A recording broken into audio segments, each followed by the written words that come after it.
Since the beginning of 2025, I have been on a quest to solve the problem of why my house gets so messy so fast. And I came to the conclusion that we just have too much stuff. So I've been going room to room, area to area, decluttering and putting systems in place to make this house easier to manage. And today we're tackling something I've been putting off, because every time I looked at it, it just overwhelmed me. But today's a good day to be brave, so snuggle up or put me on in the background while you get your stuff done, and we'll get started.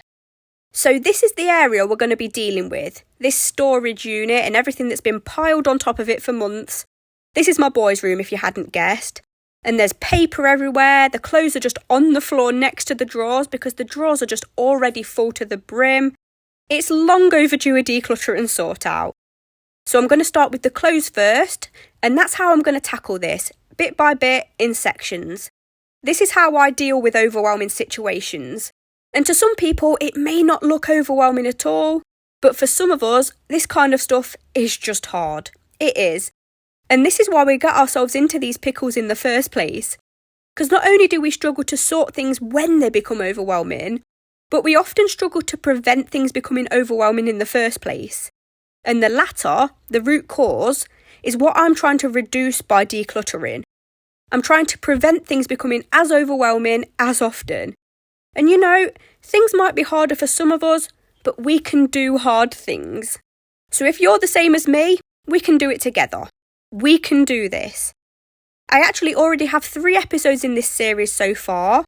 So if you want to watch those, I tackle some really tough decluttering projects and talk all about the whys when it comes to messy houses and struggling with routines and holding on to too much stuff. And they're all in a playlist called Decluttering 2025.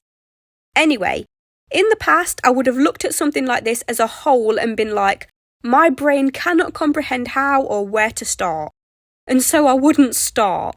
And it would build up and become an even bigger problem, and I'd be kicking myself that I didn't try to deal with it earlier.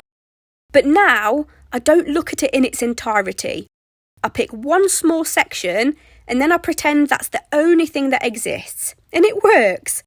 You've got to do what you've got to do to trick your brain into getting things done. And yeah, so right now, in this moment, the only thing that I need to do is go through these clothes and decide what we're going to keep, what we're going to donate, and what needs to go back to my mum's house. Because clothes from my mum's always end up here, and then they get lost in amongst our clothes, and my mum's always asking for pairs of things back, and I can only find one part to the pair, and she doesn't understand why I lose everything, and it's very stressful. Doing it this way is also good if you're likely to be interrupted, which, let's be honest, if you're a parent, you're probably going to be pulled away from what you're doing multiple times, and sometimes you're just not going to be able to come back to it that day. But if you complete things in sections, it's not as chaotic when you come back to it because you know where you left off and you can just come straight back to it. And it often makes a really noticeable dent in the visual mess too. And that spurs you on to keep going and carry on etching away until you get to the finished product. And doing it this way really makes you feel like you've achieved something, which of course you have. But if you didn't finish everything you wanted to finish, you can still be like, look at what I did do today. And when I have the time to get back to it, it's going to be easier than it was before. I think it's so important to celebrate small wins throughout the day and put more focus and attention on what you did do and what you did manage to achieve than maybe what you didn't manage or what you ran out of time to do that day.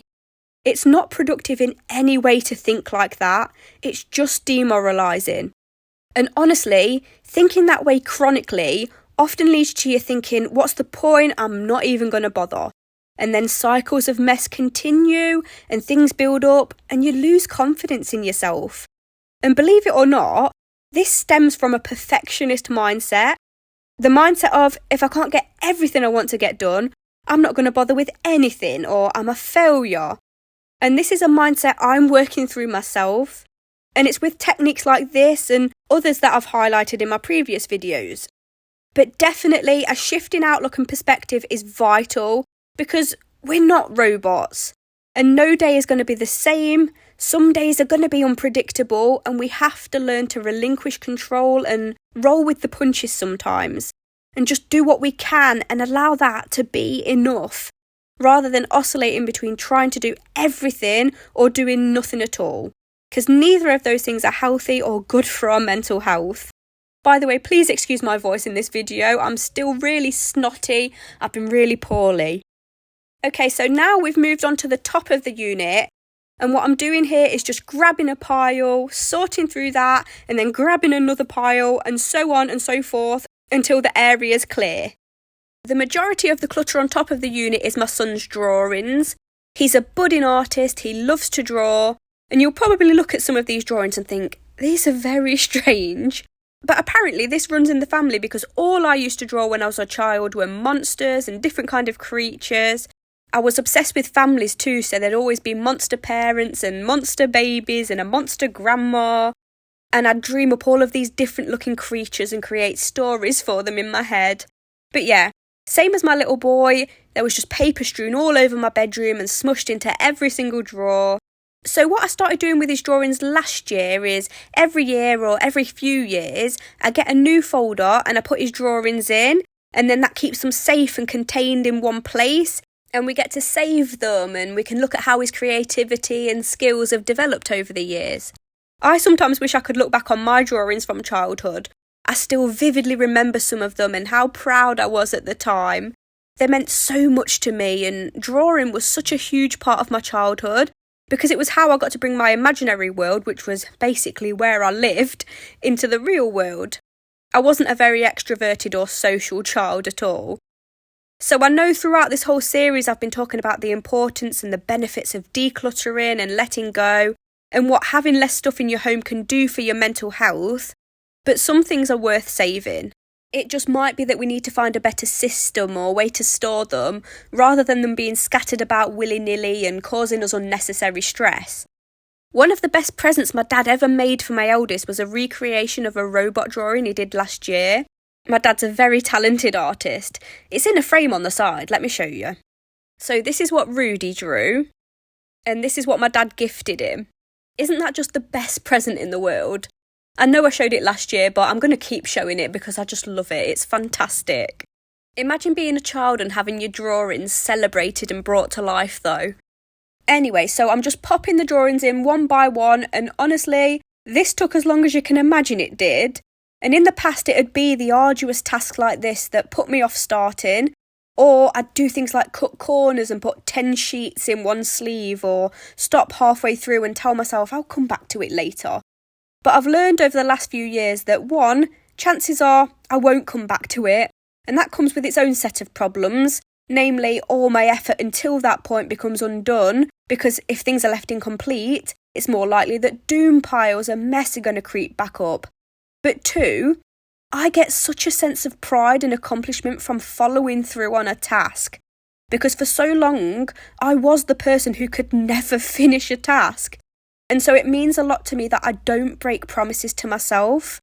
And so I break big tasks into bite-sized chunks, but I make sure that I finish that chunk.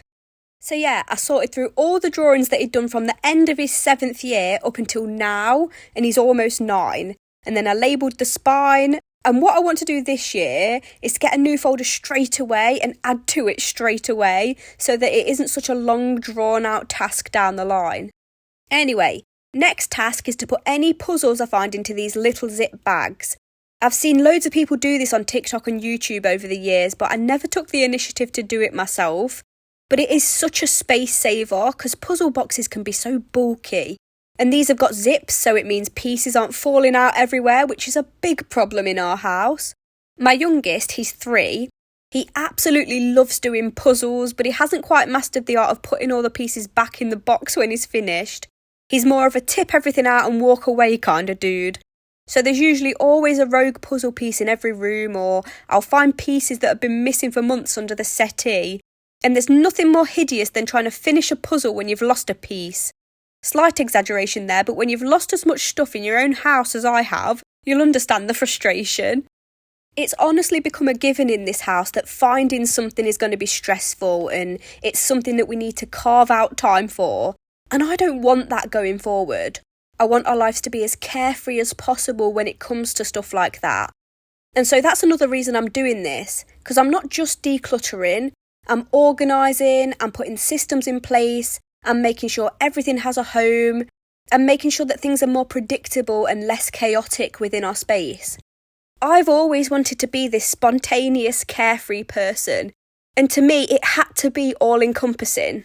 So if I wanted to call myself a carefree, relaxed, go with the flow person, I had to be carefree and relaxed about the state of my home too. But actually, it ended up having the opposite effect because the stress of constant mess and not knowing where things are from one day to the next, not being able to find a matching pair of shoes or the hairbrush, this ultimately meant that we couldn't be spontaneous in any other area of our lives. I couldn't just have random visitors, and that was actually a major source of anxiety for me, someone just popping round unannounced. Couldn't just make plans on the spur of the moment because, like I said, we had to carve out time to prepare and find things. And after we'd managed to find or sort things, we had no enthusiasm left for whatever it is we wanted to do. And I will get back to that in a minute, but here I'm just going through the books and deciding what we wanted to keep, what the kids had grown out of, or what we don't really read, and then we'll donate those. There were some baby books that I really didn't want to part with, but that's just me being sentimental. Look how cute this book is. My mum got this for Rudy's birthday, and it's basically like Where's Wally, but Where's Rudy instead. And he gets to find himself in all these different landmarks in Europe, like Stonehenge and the Eiffel Tower. My mum is a geography and history fanatic, and again, I just think it's such a lovely personal gift, and I'm so grateful my kids have such interesting, caring, lovely grandparents. Loads of these books are gifts from my best friends over the years too, and they're just so meaningful. We're very, very lucky. But back to what I was saying a few minutes ago. I think it's a given that in order to be more carefree and relaxed in our daily lives, there does have to be some semblance of order within the home. And it took me a long time to accept that, because I really did reject the idea of an orderly home, or more so what it takes every day to keep on top of a home. And that stems from being a messy, scatterbrained child who had slight demand avoidance. And if you don't know what that is, think, I was going to do that until you told me to do that, and now I can't think of anything worse than doing that thing. It'd be like, well, I was already thinking about cleaning my room, but now that you've told me to clean my room, I physically cannot do that, because then it'll look like I'm only doing it because you told me to do it. So sorry, not today, thank you very much, and in fact, I'm going to mess it up more now. Don't ask why that kind of behaviour happens, I do not know. So I was that kind of child, growing up with parents who were very house proud and strict when it came to routines and mess in the house. I lived with my mum and stepdad, and I felt their way of life actively went against who I was as a person and everything I stood for. I did not understand why they found the appearance of their home so important and put so much value on it and time into it, dare I say, above our emotional needs, on occasion. And so I took that frustration and rebellion and even a smidge of disgust surrounding the topic, because deep within my soul, I have a visceral reaction whenever someone brings up how important it is to keep a tidy house and how they could never have a messy house and how important it all is. My body and my heart just think, oh my God, this is such a waste of our precious lives. We could be out in nature, we could be creating, we could be bonding, we could be writing novels and conducting experiments and doing so much with our time, and here we are cleaning our houses over and over again. And so that feeling and that reaction has followed me into adulthood, and I'm trying to undo that and work through that now, because I know objectivity and balance is needed when it comes to the topic. And it is true that our home and the way our home looks has a profound effect on our mental health, and it leaches into every other aspect of our lives. And we deserve a tidy space. Looking back on my childhood as an adult now, I understand my parents' perspective completely, and I'm trying to learn from that and have a slightly more balanced approach as a parent myself. But I will say for the majority of my first son's life, my approach wasn't balanced. I went to the other extreme and our home was in complete disarray 99% of the time. Because like I've said in a lot of videos, I am naturally messy. I don't notice mess happening, I'm easily distracted, and it happens very fast, and it becomes overwhelming very fast. And when it becomes overwhelming, it's time consuming. But I rejected my idea of who I had to be and the kind of parent I had to be. the amount of effort I'd have to put in and what I'd have to sacrifice in order for my home to even look moderately tidy from day to day. I now know that's not the case and it doesn't have to be as hard as I made it out to be, but it was a learning curve to figure out things that worked for me and my brain.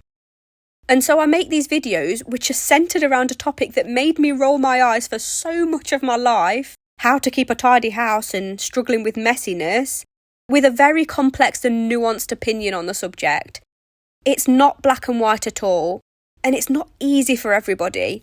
And I want to be here for those of you who struggle in the same way or a similar way that I do. A lot of people feel this topic is a non-issue and that cleaning and tidying shouldn't take up so much space in a person's brain. It's just something you do a bit of here and there, you keep on top of it, and then you get on with the rest of your day.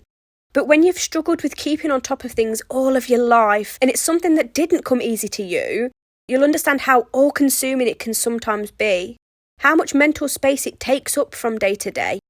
Our physical space is so intertwined with our inner world, so this topic might seem insignificant to some, but for us it's a huge deal. And I know it helps to hear other people talk about their own struggles with balance and organisation and everything that comes along with it. Anyway, so now I'm sorting through the keep pile of clothes and putting them into their allotted drawers. I wrote out which item of clothing goes into which drawer to help my son when he's putting his clothes away. But because we hadn't decluttered for a while, we ended up with more clothes than we could actually fit in there. And the labelled drawer system just went out of the window. And we were smushing clothes into whatever drawer they'd fit in, which is not the best when you're rushing in the morning. And so many times this led to the entire contents of drawers just being pulled out and left all over the floor. And as I've spoken about before, in this house, when that happens, it's so easy for it to turn into a floor pile that we just add to. So this will make life loads easier, and it literally feels like a weight's been lifted. You really don't realise what an impact your space has on your overall mood and life until the mess has gone. And as someone who's always been messy and has gone through these constant cycles of messy home, messy home, then tidy home again, both extremes on a loop, it just gets so tiresome and exhausting. But yeah, I've had a lot of people ask me over the years about this unit and where it's from. I actually got it secondhand from Gumtree about 6 years ago now, so I have absolutely no idea where it was originally from, but I still absolutely love it. I remember when I first moved into this house, I was a single mum and my eldest was 2, and we didn't have much money at all for furniture. And then we found this and it was an absolute bargain. I love all things colourful for kids' rooms, and at the time he was obsessed with Spider-Man, so it was the perfect colour theme. So yeah, I thought I'd address that in the video because not everyone sees when I reply in the comments, and I don't always get to reply to as many comments as I'd like. Anyway, what we're doing now is going through the kind of miscellaneous drawers in this room. Here's Groot train. I painted these trains for Rudy for Christmas back when he was obsessed with trains and Marvel. I tried to combine his two favourite things. Ike was a newborn at the time, so every time Rudy would go to school and Ike was napping, I'd get the paints out and sit in front of the telly. And it was really time consuming. I'd have to wait another day for a layer to dry and then paint on top of that. And I was so excited for him to open them, and he wasn't really that bothered, to be honest. But Ike, my youngest, he's 3 now, and he loves to play with them. I remember my dad one year painted a portrait of me for Christmas, and knowing how meticulous he is and how much time it takes for him to create just one piece of artwork, I wanted to do something similar for my little boy and make something that I could put my heart into and that he can keep and maybe pass down one day and be like, my mum painted these for me when I was a little boy. Again, I've shown these in previous videos, but not everybody's seen every video, so I've decided I'm going to put the puzzles in this drawer.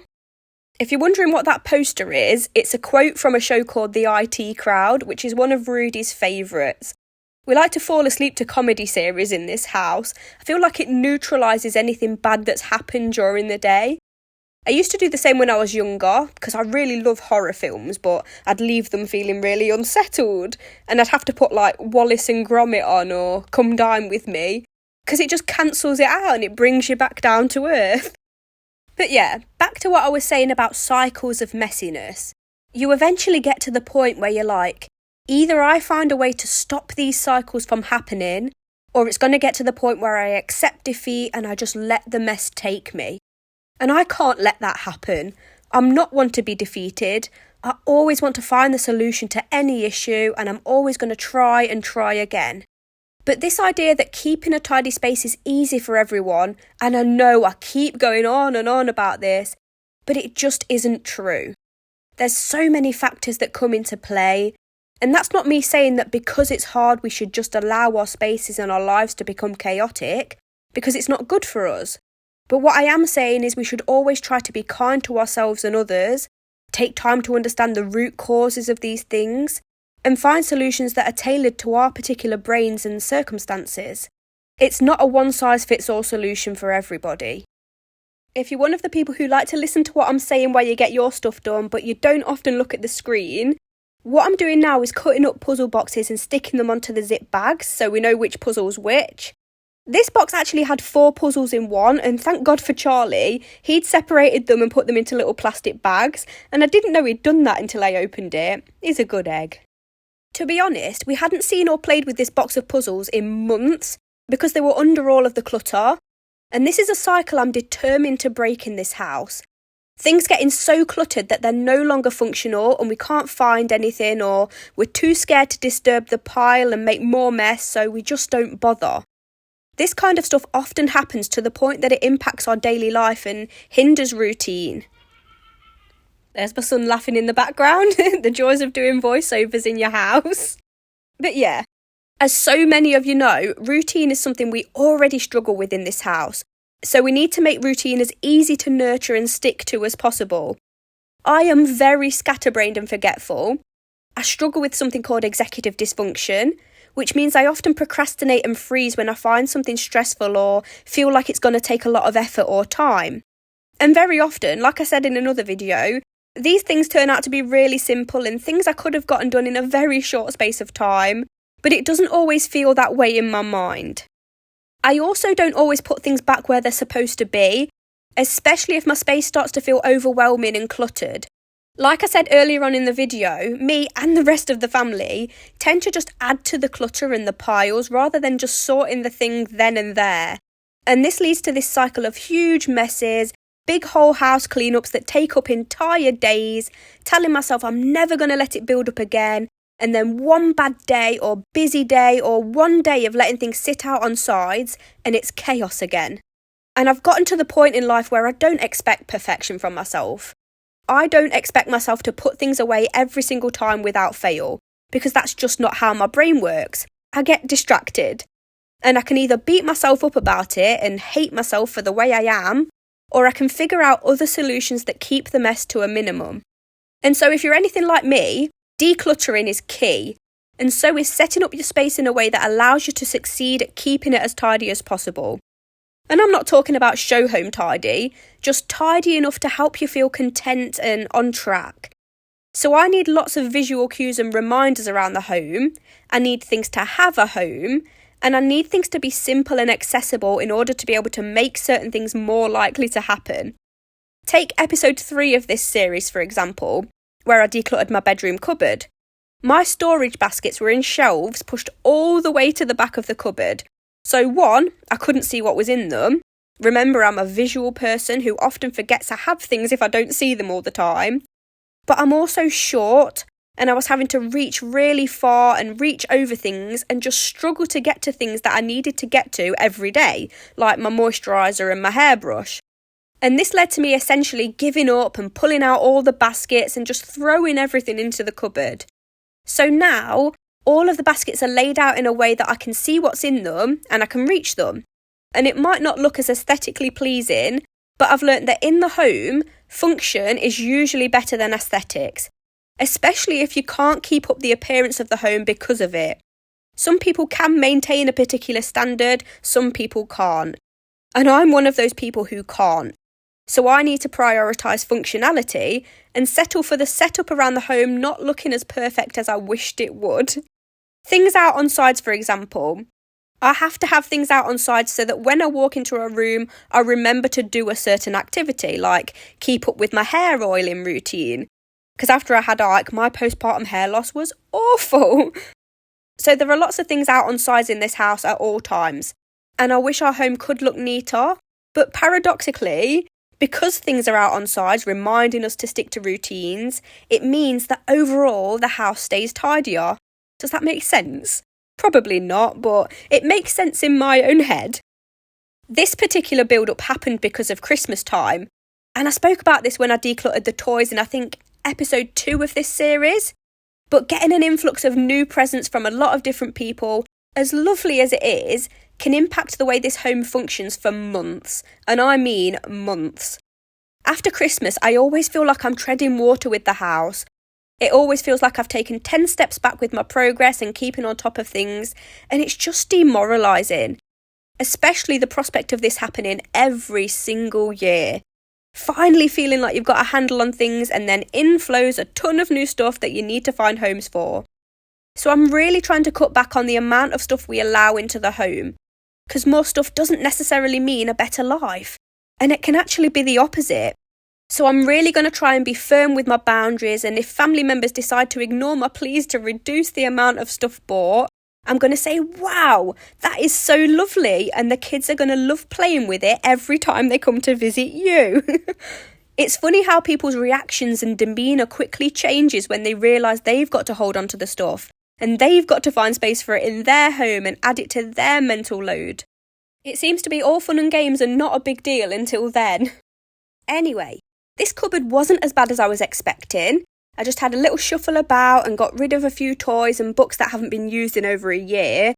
This is the cupboard where we store things like board games, and family game night is something I really want to get into the habit of this year. Just one night a week, no telly, no distractions, just a time where we can enjoy each other's company. Being a mum in 2025 is so stressful, because so much of that stress is down to screen time and how much screen time to give or not give, or am I doing the right thing? And as much as we all hate it, and we all generally know it's a problem in society, and as much as some mums say, I refuse to have screen time in my house, our society is so dependent on screens now, and it's only avoidable for so long. And again, as much as I don't like this fact, friendships include being in the loop on certain videos and games. I was a child who really struggled with the social aspect of school and making friends and finding common ground for a long time. As awful and ridiculous as it is, I'm painfully aware of how not having certain items of clothing or being allowed out at a certain time or not having the latest gadget can make you a target for bullying when you're young. Again, I'm not saying you should just spoil your children and give in to every whim. I'm also an advocate of teaching self-love and strength and resilience and being someone who isn't swayed by the opinions and actions of others. But bullying still happens and it's life-altering. And I don't want to do things that make my son more likely to experience that, especially in this day and age because the bullying is not the same as it was back then. And so for me, it's all about finding balance with screen time and making sure we're making up for that in one-on-one time and time outside in nature and things like family game night. And I will admit I fall short so often in this respect, and I feel so guilty about it. So yeah, that's another New Year's resolution. I know it's March, but as I carry on with this declutter, I'm also working on myself and things I'd like to improve and work on as a parent and friend and partner and in all aspects. Look how cool these are. We got these in the Halloween advent calendar about 5 years ago now. And don't worry, neither of my children have watched any of these films apart from Beetlejuice. They just like creepy things. Runs in the family. Finally managing to get this lava lamp back into action. The bulb's been broken for about 6 months now, and I didn't get round to getting a new one until now. In the top of this unit, I haven't decluttered, sorted or cleaned in years. I just struggle to pay attention to anything that's way out of my eye line in the house. So we're going to try and make it a bit less busy up there, but still be respectful of the boys and their treasures and try and maintain the vibe of the room. So much of the stuff in here holds sentimental value. So I'm really conscious of that because I wouldn't want someone to come into my space and be disrespectful and throw away things I've made and worked hard on. I remember when Rudy was 4, he made these Pokeballs out of Lego and he was so proud and I was so impressed. So we've kept them and they're still going to be on display. We also put one of the games up there that was too big to fit in the cupboard. And then moving on to the shelf, does anyone remember these How My Body Works books? You'd have to be a certain age, like born in the 80s or 90s. But I remember they were like a weekly thing and my mum collected them all for me. I was obsessed with them. So we're going to keep them up there, but we're also going to try and make this shelf less chaotic as well. I really need to get some bookends to stop all the books from toppling over. But yeah, back to one-on-one time and just balancing your time in general. It's always been a source of guilt for me and something I struggle with. I struggle to compartmentalise or switch from one task to the next, and that includes relationships as well. You know, coming out of work mode and being present, especially with the kids, but even with my friends and Charlie, who's my partner for those of you who don't know. But I'd often find I wasn't present with him when the kids had gone to bed because I was too busy daydreaming or writing sections of a book in my head. Because it really does feel like we have so little time to do all the things we want to do and to give each of those things the attention they deserve. So now, I literally just set timers for everything. Cleaning the house, working on my book, even down to one-on-one time with my kids. And I know that sounds so inorganic, but it's what works for my brain. It keeps me on track and focused and alert. And it's actually given me more time overall because I'm not stalling and struggling with that transition from one task to the next. And it's made the time I spend on each task and with each person more meaningful, and I'm giving my all to that interaction. I know that probably sounds really robotic, but it's better than constantly feeling like you're in the room but not really there mentally, feeling guilty. I need things that control my chaos. Otherwise, I will waste so much of the day's potential, and the last thing I want to do is look back and realise I missed a lot of my children growing up because I couldn't figure out how to stay in the room. Anyway, these rocks, Rudy painted one, and I think we found the other one, and it was in 2020 when we were all going for our hour-long walks in nature. And to me, they just signify what humans would be doing if we had more free time. Pottering around in nature, painting rocks and enjoying barbecues with family. I just love this bedroom so much. It's filled with so much meaning and love, and it's got imprints from so many important people in our lives and different moments in time. So yeah, here's the finished product, all decluttered. I'll show you what it looks like dark with all the lights on in a minute. As always, I hope you enjoyed spending time with me today. I know you often have to wait a while between these videos, but just know that's me prioritising spending time with my family. I also have a job outside of social media, and like I said, I'm writing a book, so my schedule's very busy. And I like to make sure that I don't rush these videos and that I put out something that will help and resonate and comfort. So yeah, here's what we got today. 3 bags and a big box of cardboard. So I think altogether, that's 20 bags so far. 20 bags of clutter, now no longer adding to the stress in our home.